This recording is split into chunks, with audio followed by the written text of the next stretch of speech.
परम बंधुओं एवं बहनों, आपके अंतर में विराजमान आप सभी की पवित्र आत्मा को मैं नमन करती हूँ। परमात्मा प्रभु महावीर ने अपनी वाणी का दिव्य दान देते हुए कहा, इच्छा हो आगा समा अनंतिया। इच्छाएं आकाश के समान अनंत होती हैं। इच्छाओं का कहीं और छोर नहीं होता है। मानव के मन में हजारों इच्छाएं एक साथ जन्म लेती हैं। ये मन एक विराट सागर है जिसमें प्रतिक्षण इच्छाओं का जन्म हो रहा है और इच्छाएं पूरी नहीं होती हैं तो दुख का जन्म होता है। तमन्नाएं चाहते दर्द को जन्म देती हैं। दर्द का सबसे बड़ा मुख्य कारण ही इच्छा है, तमन्ना है, चाहत है, उम्मीद है। दर्द क्यों पैदा होता है जीवन में? सिर्फ इच्छाओं की वजह से होता है। कल्पना कीजिए कि ये इच्छाएं हैं आपके जीवन में। ये इच्छाएं अगर पूरी ना हो तो आपके मन में कैसा होता है? आप कहते हो, तुमसे मुझे ये उम्मीद नहीं थी कि तुम ऐसा कर जाओगे। मैं आपसे बहुत उम्मीद रखता था, मैं आपसे बहुत उम्मीद रखती थी। एटलीस्ट तुम्हें तो ऐसा नहीं करना चाहिए था, है ना? ऐसा कुछ ही करते हैं हम। क्या तुम मेरे लिए इतना भी नहीं कर सकते? यानी पता नहीं कैसी कैसी इच्छाएं इंसान अपने मन में लेकर के जीता है। हमें सोचना है, विचार करना है कि ब्रेक बिना का जीवन खतरनाक होता है। सपोज करो, कल्पना करो, आप एक गाड़ी में आपको बैठना है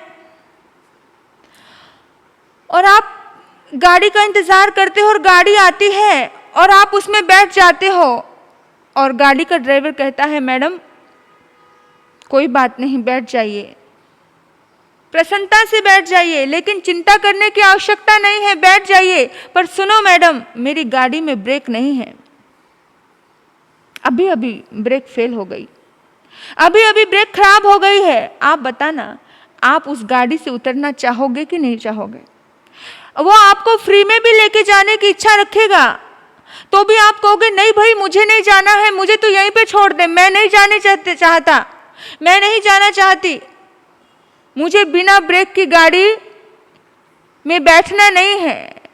ब्रेक बिना तो जीवन कितना खतरनाक होता है पता है? जैसे बिना ब्रेक की गाड़ी खतरनाक है, जैसे बिना ब्रेक की गाड़ी का एक्सीडेंट होगा, ऐसे ही आज मानव की इच्छाओं में भी कोई ब्रेक नहीं है। बिना ब्रेक की इच्छाएं, बिना ब्रेक का जीवन परिवार के लिए कितना खतरनाक होगा, रिश्तों के लिए कितना खतरनाक होगा, समाज के लिए कितना खतरनाक होगा, ये हमने कभी नहीं सोचा। बिना ब्रेक का जीवन जी रहे हम, बिना ब्रेक की इच्छाओं में, तमन्नाओं में, चाहतों में कोई ब्रेक नहीं है। अब ब्रेक के बिना की गाड़ी कहाँ जाएगी, आप सभी को पता है। जैसे बिना ब्रेक की गाड़ी में कोई बैठना नहीं चाहता है, इसी तरह से अशांति का मूल कारण अगर खोजा जाए तो बिना ब्रेक की गाड़ी है। इच्छाएं, बिना ब्रेक की इच्छाएं अशांति का मूल कारण यही है। आप देखो, किसी के पास इतना ज़्यादा धन खजाना है, इतना ज़्यादा धन खजाना है और किसी के पास 2 वक्त की रोटी नहीं है। कितनी विषमताएं हैं। यानी कि किसी के पास कपड़े भर के अलमारी है, किसी के पास तन ढकने को कपड़ा नहीं है। अब मुंबई में देख लो, बहुत दूर जाने की जरूरत नहीं है, किसी ने तो अपनी इच्छाओं को इतना ज़्यादा भरपूर भर भर के रखा है। इतनी बड़ी बड़ी इमारतें बनी हैं, इतनी बड़ी बड़ी इमारतें, और इमारतों के बाद और वो एक बिना ब्रेक की इमारतें बनते एक साथ ढहती है, एक साथ तहस नहस हो जाती है, एक साथ ख़त्म हो जाता है। झोपड़ी वाले तो अपनी मौत से मरते हैं, लेकिन इतनी बड़ी बड़ी इमारतें वाले, इमारतों में रहने वाले, एक साथ ही हम सुनते हैं, वहाँ ये बिल्डिंग गिर गई, वहाँ ये बिल्डिंग गिर गई। क्यों? बिना ब्रेक का जीवन, ज़्यादा अमीरी इंसान के जीवन को खतरा है। मानव समझ नहीं पाता है अपने जीवन को कि किस कदर हम बिना ब्रेक के जीवन जीते जा रहे हैं। आप जाओ कहीं कहीं गांव में जाओ, बड़े बड़े जमींदारों के यहाँ जाओ, किसी के पास तो बहुत ज़मीन जायदाद है और किसी के पास थोड़ा सा भी 1 बीघा जमीन भी नहीं है, और आपको इतना ही बताओ, अति संग्रह, अति इच्छाएं, अति इच्छाओं का परिणाम है अति संग्रह। और जब अति संग्रह किया जाता है, जब बहुत ज्यादा इकट्ठा किया जाता है, आप देखना अति संग्रह का परिणाम क्या होता है। जब आप बहुत ज्यादा भर के भोजन कर लेते हो तो आपके भीतर में पेट में किसी उथल फुथल मचती है, कितनी बेचैनी लगती है, और अजीर्ण हो जाता है, यानी कि कितनी तकलीफें होती हैं। अति का अंत होता है, अति कभी भी सुखदायी नहीं होती है। और हम हमेशा धन दौलत में, संसार में अपने आप को इतनी तृष्णाओं से जोड़ा हुआ है, इंसान ने अपनी इच्छाओं से अपने आप को इतना जोड़ा हुआ है कि इच्छा पर मानव का अधिकार रहता तो ठीक था, इच्छा पर मानव का अधिकार रहता तो ठीक था, तब तक तो कोई चिंता नहीं थी। लेकिन मानव पर इच्छाओं का अधिकार हो गया है। समझ लीजिए कि गाड़ी लाइन से बाहर है। जब गाड़ी लाइन से बाहर है तो क्या होगा? धवल सेठ की जिंदगी का क्या हश्र हुआ है ये सबको पता है। श्रीपाल चरित्र का हर साल आप श्रवण करते हो। कितनी तृष्णा थी, ये भी धन मिल जाए, वो भी धन मिल जाए, उसके हिस्से, श्रीपाल के हिस्से का भी मुझे मिल जाए। आप सोचो जरा, दूसरे की इच्छाओं को भी अपने मन में, अपने उसमें सोचने विचारने लगे कि दूसरे का भी मुझे मिल जाए, दूसरे का भी मुझे मिल जाए। जब दूसरे की चाहत जागती है तो तृष्णा का जन्म होता है, इच्छाओं का जन्म होता है, तब शैतानियत का जन्म होता है। अब जो शैतानियत, आपको क्या लगता है सेठ के जीवन की जीवन यात्रा समाप्त हो गई है? वो जीवन यात्रा कैसे समाप्त हुई, कैसे वो मरा? वो मरा सिर्फ तृष्णा की वजह से, सिर्फ इच्छाओं की वजह से मरा है। धवल सेठ की तृष्णा ने ही उसकी जीवन लीला को समाप्त किया है, किसी और ने नहीं किया है, उसकी तृष्णा ने किया है। धन तो उसके पास था, सब कुछ था, उसकी तृष्णा कम नहीं हुई। जो जो वह मौत के द्वार तक पहुंचा, वो बहुत उम्र का था, बड़ी उम्र का था, लेकिन जैसे जैसे वो मृत्यु के द्वार तक पहुंचता गया उसकी तृष्णा और बढ़ती गई और सब खत्म हो गया। सीधा 7वीं नरक मिली। अधिक की लालसा 7वीं नरक को जन्म देती है। अधिक की लालसा करने वाला व्यक्ति सीधा 7वीं नरक में जाता है। और आप देखो, जब अति संग्रह हम करते हैं, जब अति इच्छाओं का द्वंद्व हमारे बीच में चलता है, गुब्बारे को देखो आप, गुब्बारा जब फुलाते तो वो फूलता है, ठीक है, फूलता है। लेकिन जब उसमें गुब्बारे में जरूरत से ज्यादा हवा भर दी जाती है तो वो फूलने के स्थान पर वो फट जाता है, उसका अस्तित्व ही खत्म हो जाता है, वो मर जाता है, वो बचता ही नहीं है। जब अति संग्रह गुब्बारे ने किया, अगर गुब्बारे ने संतोष रखा, जितनी जरूरत थी उतना लिया तो वो फूला रहेगा। लेकिन उसने जब अति संग्रह किया, अति तृष्णा की, बहुत ज्यादा इच्छा रखी कि और मिल जाए, तो एक दिन फूट जाएगा। यदि आप ट्रेन के मुसाफिर हो और ट्रेन में अपना बिस्तर लगाया, आपके सोने की जगह आपके लिए एक ही सीट दी थी, लेकिन अगर आपने 3-4 लोगों के सोने की जगह को भी मल लिया तो आप कानून के अपराधी हो जाएंगे। होंगे कि नहीं होंगे? कानून के विरुद्ध आप काम कर रहे होंगे, ऐसा ही है ना? तो 4 आदमी की रोटी पर अकेला अधिकार अगर आज व्यक्ति जमा रहा है तो क्या कानून सम्मत है? सोचने वाली बात है कि हम लोग ये सब काम कर रहे हैं। और विचार करो कि जब जब भी इंसान के मन में तृष्णा का जन्म होता है तब कवि सूरदास जी एक वाक्य का प्रयोग करते हैं। वो वाक्य है, तृष्णा तू ना गई, तृष्णा तू ना गई मेरे मन से, पाके केश जन्म के साथी, पाके केश जन्म के साथी, ज्योति गई नैनन से, पग थाके कर कंपन लागे, पग थाके कर कंपन लागे, लाज गई लोकन की। रे तृष्णा तू ना गई मेरे मन से। सूरदास जी कहते हैं कि बचपन के साथी मेरे बाल थे, सुंदर सुंदर घुंघराले बाल, लेकिन वो भी पक गए, वो भी वाइट हो गए। हेरी तृष्णा तब भी तू नहीं गई मेरे मन से, तब भी तू नहीं गई। अरे मेरी आंखें धुंधली हो गई, तब भी तू नहीं गई। मेरे हाथ कांपने लग गए, तब भी तू नहीं गई। मेरे पैर कांपने लग गए। एक समय ऐसा था ये जो पैर 20-20 किलोमीटर चल लेते थे, लेकिन आज मैं घर के दरवाजे तक भी पहुंच नहीं पाता हूं, तब भी तू नहीं गई। कमाल है कि मतलब एक सेकंड में मैं, एक समय था मैं धागा पिरो देता था, सुई में धागा पिरो देता था, लेकिन आज अगर मेरा पुत्र भी मेरे सामने खड़ा हो ना, तो मैं उससे पूछता हूं कि कौन है। मैं अपने पुत्र से पूछता हूं कि तू कौन है। यानी कि शरीर जर्जर हो गया, बुढ़ापा आ गया, कानों में बहरापन छा गया, आंखों में अंधापन छा गया, हाथ कांपने लगे, मोतियों से जड़े सुंदर से दांत वो गिर गए। लेकिन हे तृष्णा तू ना गई मेरे मन से, तृष्णा तू ना गई मेरे मन से। तू मुझे हमेशा तरुण रही है, तू हमेशा अमर रही है, तू हमेशा जवान रही है, तू कभी नहीं मरी। मनुष्य इतनी तृष्णा करता है, इतना हाय तौबा करता है, इतना अति संग्रह करता है।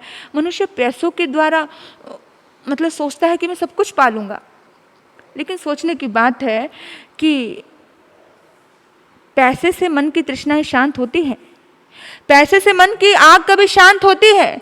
वो तो ऐसा हुआ कि पेट्रोल के द्वारा आग बुझाने का कार्य किया जा रहा है। पेट्रोल के द्वारा दुनिया के इतिहास में आज तक पेट्रोल से कभी आग बुझी है क्या?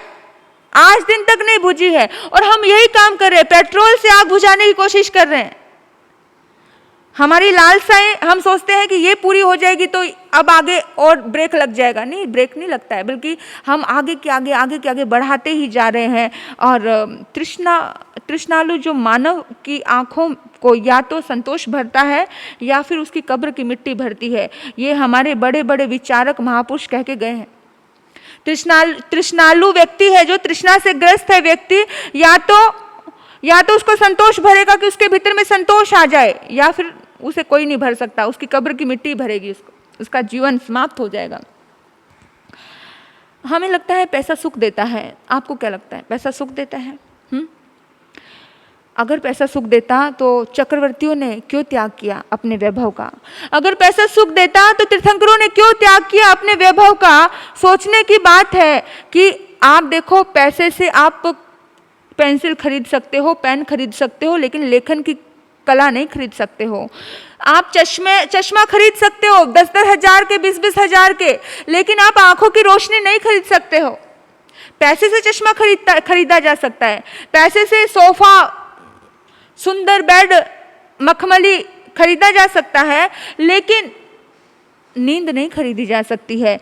सोचो कि भी कैसे, मतलब पैसे से सुंदर जूते खरीदे जा सकते हैं, लेकिन पैर नहीं खरीदे जा सकते हैं।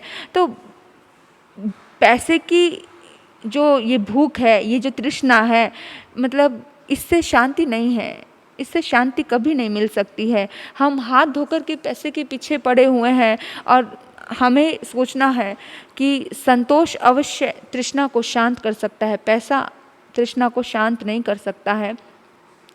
देखो, जितनी आवश्यकता है उतनी आवश्यकता तो राजे महाराजों की कहो या झोपड़ी में रहने वाले किसी व्यक्ति की, किसी सदस्य की कहो, तो पूरी होती है। बाकी आपको पता है, विषैला विषधर सर्प भी जब उसे कुछ खाने को नहीं मिलता है ना, तो वो भी इतना संतोष रखता है कि वो हवा खाकर भी जीवित रहता है और तंदुरुस्त रहता है। यानी कि विशालकाय जो अजगर होता है, मतलब सिर्फ घास फूस ही खाता है, और बादाम पिस्ते हलवे उसको नहीं मिलते हैं। आपके घर में तो बादाम भी है, पिस्ते भी है, हलवा भी, सब कुछ है, लेकिन फिर भी शक्ति नहीं है, फिर भी ताकत नहीं है।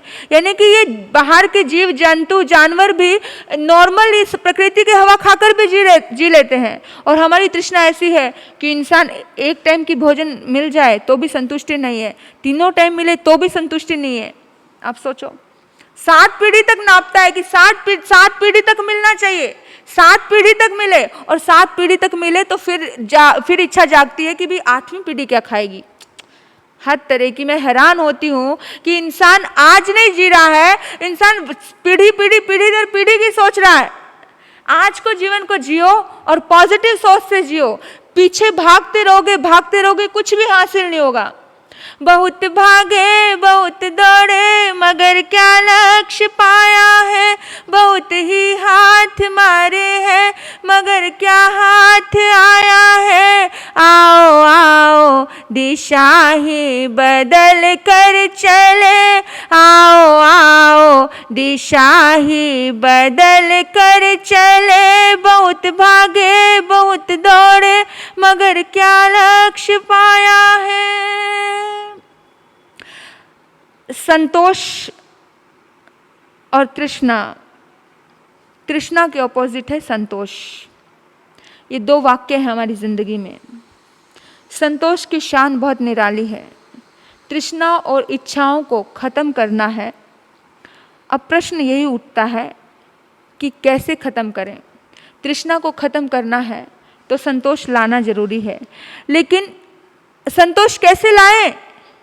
अपनी इच्छाओं पर ब्रेक लगाने से संतोष आएगा, पर कैसे आएगा? तो हमारे महापुरुष कहते हैं कि हमेशा अगर शांति में जीना है, किसी गृहस्थ को, किसी व्यापारी को, किसी सामाजिक व्यक्ति को, किसी पारिवारिक व्यक्ति को, कैसे इंसान को अगर शांति से जीना है ना, तो वो हमेशा अपने से नीचे वाले को देख करके चले, हमेशा अपने से नीचे वाले को देखेगा, तो वो कभी भी सुख के क्षेत्र में पिछड़ेगा नहीं। वो हमेशा संभाव में रहेगा, शांति में रहेगा, वो हमेशा अपने से नीचे वालों को देखे।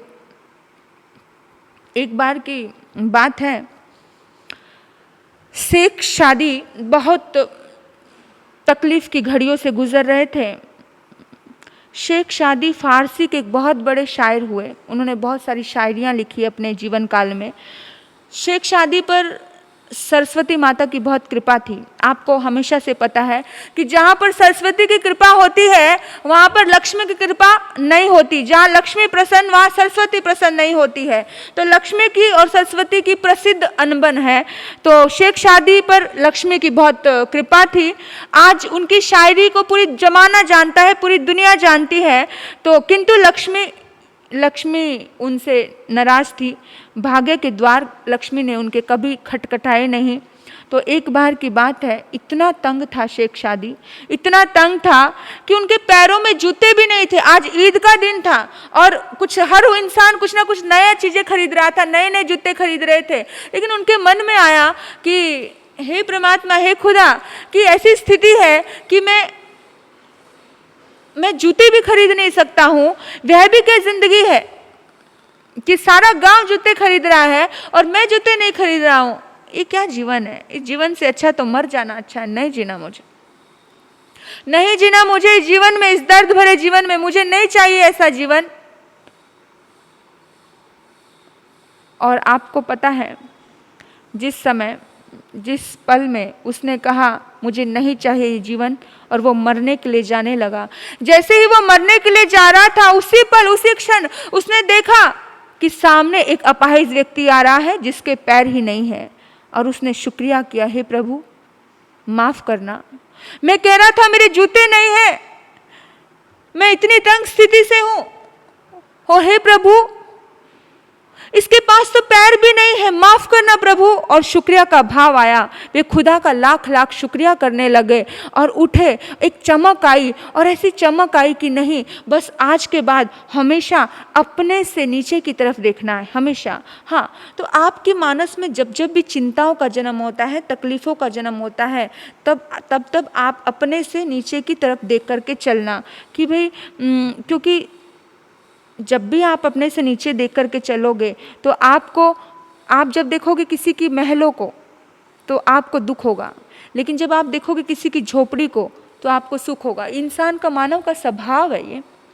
ये मानव का स्वभाव है। ये इंसान मतलब इंसान जब छोटे को देखता है तो उसे सुख मिलता है। हाँ, तो अधिक अभाव की चिंता आती है, मतलब अभाव पे चिंता आती है, ये कमी, तभी तो नीचे की ओर देखता है इंसान। और आप देखो, जब जब भी आपके मन में आए कि अरे यार वो चिंता आती है, पुत्र अच्छा नहीं है, बेटे अच्छे नहीं हैं, ऐसे बेटे, तो बेटा तो मिला लेकिन बेटा कुपुत्र मिला है, आपकी आज्ञा को ठीक ठाक पालन नहीं करता है और आप उसके प्रति घृणा से भर जाते हो, आपको बड़ा गुस्सा आता है उसके प्रति, और उस समय में आप चिंता के अंधकार में इस कदर डूब जाते हो और आपको याद आता है कि हाय मेरा पुत्र इतना बुरा है, और आप उस चिंता में इतना उसको दशरथ के श्री राम को याद करते हो। ऐसा भी पुत्र हुआ करता था जो अपने पिता के कहने पर वनवास ले लिया करता था, और ये पुत्र घृणा आने लगती है, सुनता ही नहीं है। जिस समय में ऐसा दुख आए उस समय में रामायण को भूल जाना, उस समय में उस चिंता को भूल जाना, उस समय में सिर्फ अगर याद करना है तो कौरव कुल के संहारक दुर्योधन को याद कर लेना, जिसके पीछे अंधे धृतराष्ट्र ने अपने पुत्रों के पीछे 100 बार रोना पड़ा था। उसको याद कर लेना कि ऐसे पुत्र से तो कई गुना अच्छा है मेरा पुत्र, इतना ऐसा कुपुत्र तो नहीं है, तो मन को शांति मिलेगी। जब भी आपकी जिंदगी में आपकी कलेशन पत्नी आपको दुखी करने लग जाए, आपको कलेश पैदा करे, वो आपके मन को आपसे शिकायतें करे, तो उस समय में आप किसको याद करते हो? आपकी दृष्टि रामायण के अयोध्या कांड पे जाती है कि जहां राम वनवास को जाता है, उस समय सीता राम के साथ जाती है। वो भी राजा की बेटी थी, भीषण वनों में भटकी, कितना साथ दिया, लेकिन ये मेरी पत्नी एक 2 सोने के कंगन बेच दिए तो मुझसे झगड़ा कर रही है, मेरे से लड़ रही है, मुझे कह रही है कि तुम्हें पैसे कमाने नहीं आते, पैसे के लिए लड़ रही है, और उसने तो अपने पूरे राजमहल को छोड़ दिया था। जब आप ये सोचते हो ना तो आपको दर्द आता है, जब आपको दुख आता है, लेकिन जब आप उसी समय रामायण का वो किस्सा सोचते हो जिस किस्से में कैकेयी ने अपने हंसते खेलते परिवार को पूरी तरह से बर्बाद कर दिया था पुत्र मोह में आकर के अपने ही पति के प्राण छीन लिए थे।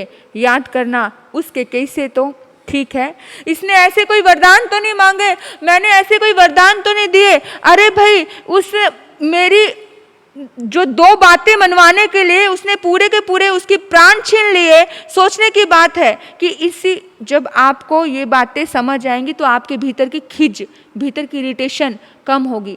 जब आप नेगेटिव की तरफ ध्यान दोगे, सोचोगे कि हे प्रभु, मेरी लाइफ में तो बहुत सुख है, मैं तो बहुत अच्छा हूँ। रामायण के अयोध्या कांड को भले ही आप याद रखें, किंतु आप जरा आगे बढ़कर के पहले बैक में कैकेयी को याद कर लें।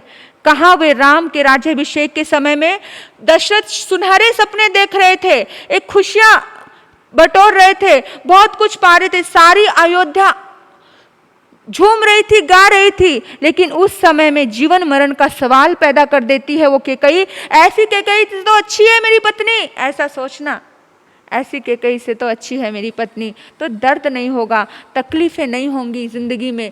ये पॉजिटिव नज़रिया अपनाइए। जब जब भी मन में तृष्णा का भाव आए, जब जब भी मन में इच्छाएं पूरी ना हो, ये भाव आए, तभी उसके सामने अपने आप की नज़र थोड़ी कम पर रख लेना। अभाव पर जब नज़र आएगी तो दर्द होगा, भाव पर नज़र रखोगे तो जिंदगी खुशहाल होगी। गिलास आधा देखना या गिलास भरा देखना।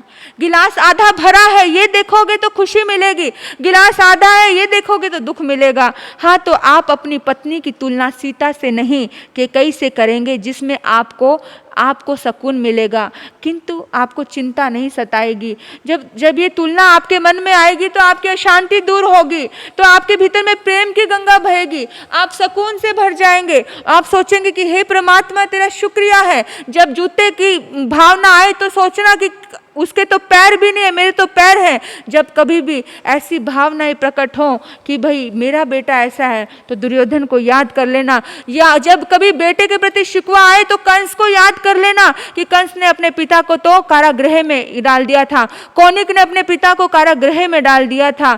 आप उनको याद करना, उन कैसे औरंगजेब को याद करना, कैसे राज्य के लालच में अपने पिता शहरजहाँ को उसने कारागृह में डाल दिया था। मेरा पुत्र ऐसा तो नहीं है ना। तो जब आप ये सोचोगे तब आपके मन को शांति मिलेगी, तब आपके मन में सुकून मिलेगा, संतोष आएगा। और उसी क्षणों में मतलब आप अपने उसके लिए आपकी चाह पर ब्रेक आप लगा पाओगे। आपकी जो अनलिमिटेड चाहें हैं, बिना ब्रेक की चाह, तो उन चाहतों पे आपके ब्रेक लगेंगे। और चाह समाप्त हुई तो चिंता भी उसी क्षण समाप्त हो जाती है, टेंशन भी उसी क्षण समाप्त हो जाती है, और आपके मन में शांति की सरिता बहने लग जाती है। मैं तो बस यही कहती हूँ कि जब भी आपके मन में अशांति हो, तृष्णाएं का जन्म हो, हाय तौबा हो, हाय मुझे ये नहीं मिला, हाय मुझे वो नहीं मिला, है ना, तो आप अपने मन में पॉजिटिव नज़रिया लेकर के अपने रिश्तों में, अपने परिवार में, अपने धन दौलत में, आप अपने किसी भी फील्ड में यही नज़रिया लेकर के जीवन को जीना, सुख और शांति से आप भर जाओगे। इन्हीं सद्भाव से ओम शांति।